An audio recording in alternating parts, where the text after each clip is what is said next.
Nous allons suivre ce reportage qui met un point d'honneur sur la sortie du ministre Paula Tangandji. Il demande aux entreprises de téléphonie mobile au Cameroun de se mettre à jour en matière d'identification des puces en circulation.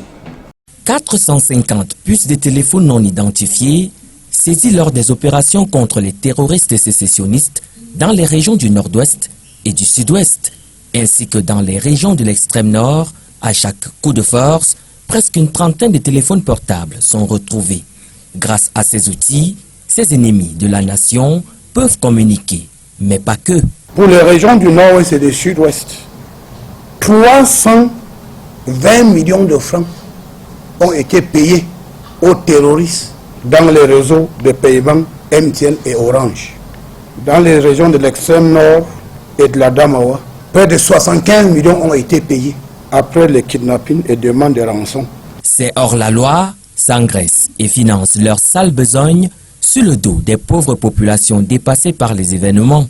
Les informations rendues publiques ce 8 avril au cours d'une rencontre avec les responsables des entreprises de téléphonie mobile et de l'antique résultent d'une collecte minutieuse de données chiffrées durant une année entière. Au regard du mal causé, Paula Tangandji veut fermer ce robinet financier ouvert grâce à des cartes SIM non identifiées et boucher le boulevard sans visage du mobile money. Dans un délai de 60 jours, donnez aux minutes la liste de tous ceux qui sont chargés de vendre vos produits dans les régions du nord-ouest, du sud-ouest et de l'extrême nord. En synergie avec les opérateurs du secteur de la téléphonie mobile, le ministre de l'administration territoriale veut couper les vivres à ces individus sans foi ni loi ayant fait de la terreur un fonds de commerce très lucratif.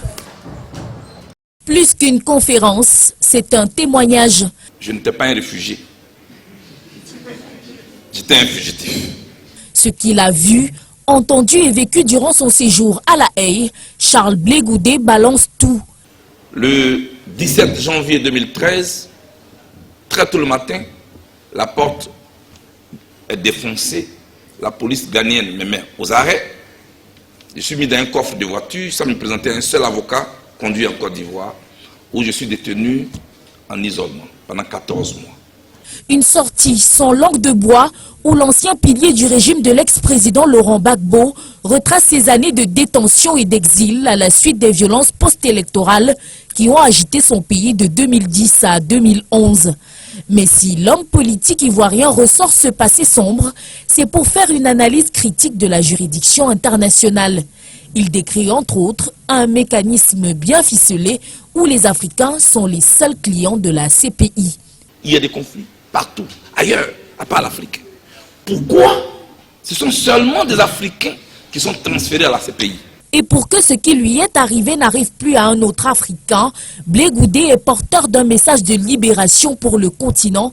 Il développe le paradigme de la déconnexion.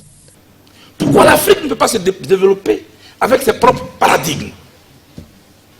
Pourquoi chercher un pôle et ne pas chercher à être le pôle aussi? Le président du Congrès panafricain pour la justice et l'égalité des peuples vante les mérites d'une Afrique originale et sans complexe qui s'affirme par sa culture. L'ancien ministre de la Jeunesse propose donc de mettre en place un pôle solide qui ne s'oppose pas aux autres entités, mais taillé à la mesure des Africains eux-mêmes.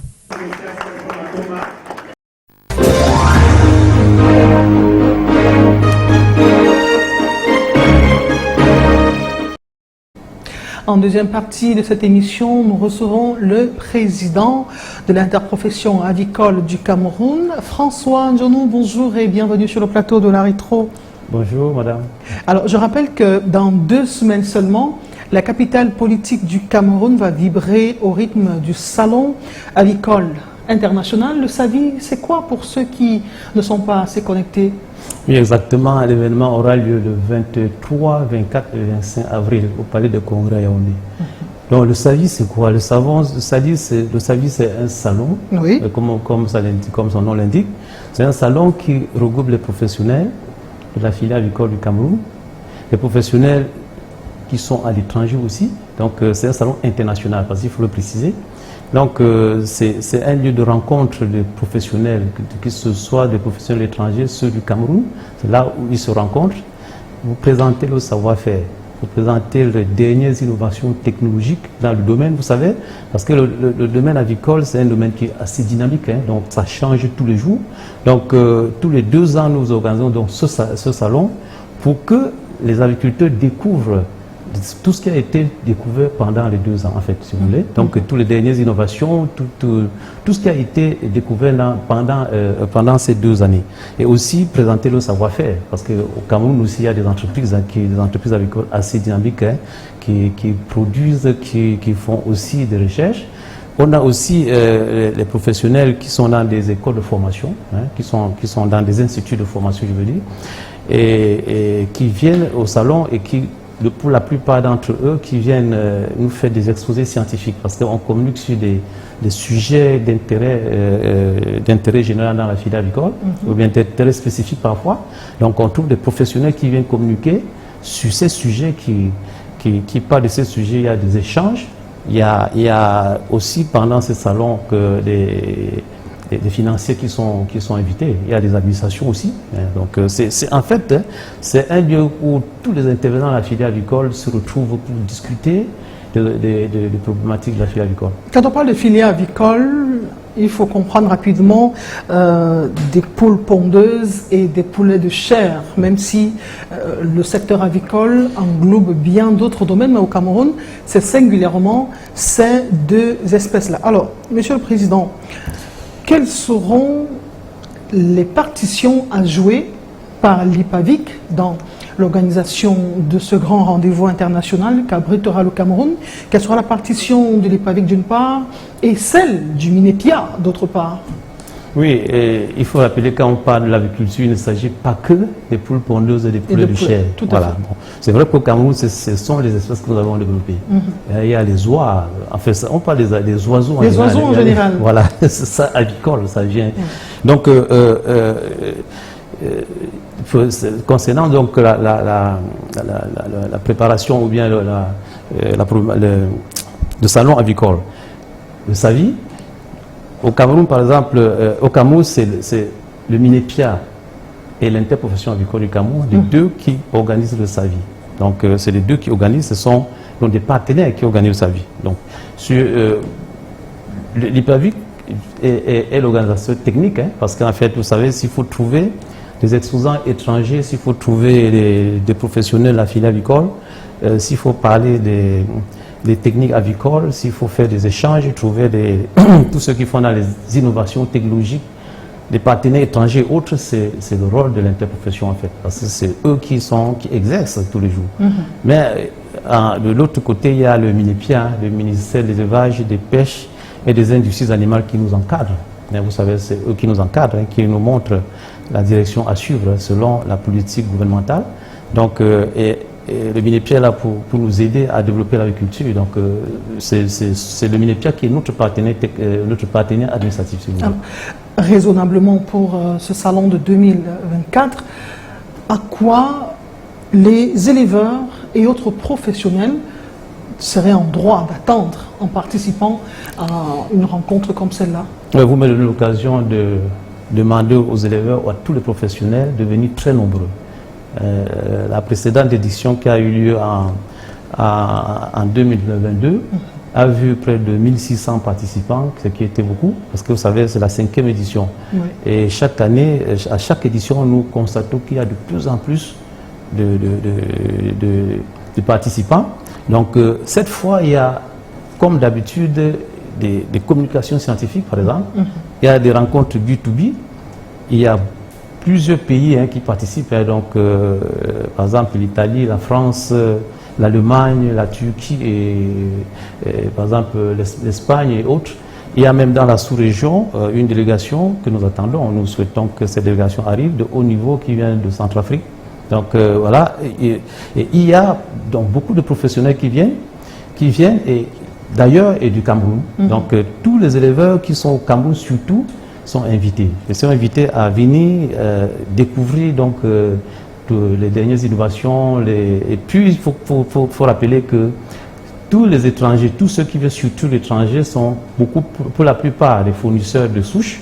Les fournisseurs, par exemple, d'aliments, des concentrés et autres. Les parentaux, j'entends souvent parler des voilà, parentaux. justement, Oui. c'est ce qu'ils appellent les souches. C'est des vétérinaires, des laboratoires vétérinaires et autres. Donc, les producteurs locaux et même tous ceux qui font la distribution d'aliments et autres peuvent donc signer des partenariats d'affaires avec tous ces exposants étrangers. Donc, voilà, c'est pour ça qu'il y a des rencontres B2B. Et puis, il y a aussi des financiers. Parce que là, il ne faut pas oublier ce volet. On a l'opportunité de vous avoir sur ce plateau. Il y a quelques années, on a mené une guerre sans merci contre l'importation du poulet congelé oui, effectivement, oui. au Cameroun pour satisfaire la demande. Nous sommes en 2024, ça fait pratiquement 19 ans que cette lutte-là est menée. Quel est l'état des lieux de la production avicole au Cameroun? La production actuelle est-elle à mesure de satisfaire les besoins? Sinon, pourquoi? Oui, c'est très bien de rappeler, de poser cette question parce qu'en fait, vous savez, en 2003, quand il y a eu des importations de poulet congelé au Cameroun. Donc ça fait 20 ans, donc. Ça fait 20 ans, vous imaginez, 2003. Donc, l'interprofession, il y a eu une lutte, hein, comme vous avez rappelé, il y a eu une lutte acharnée pour que ces importations soient interdites. Et en 2003, nous produisions, je crois que c'était dans les 13 millions et demi de poulet. 13 millions 500 000 à peu près de poulet.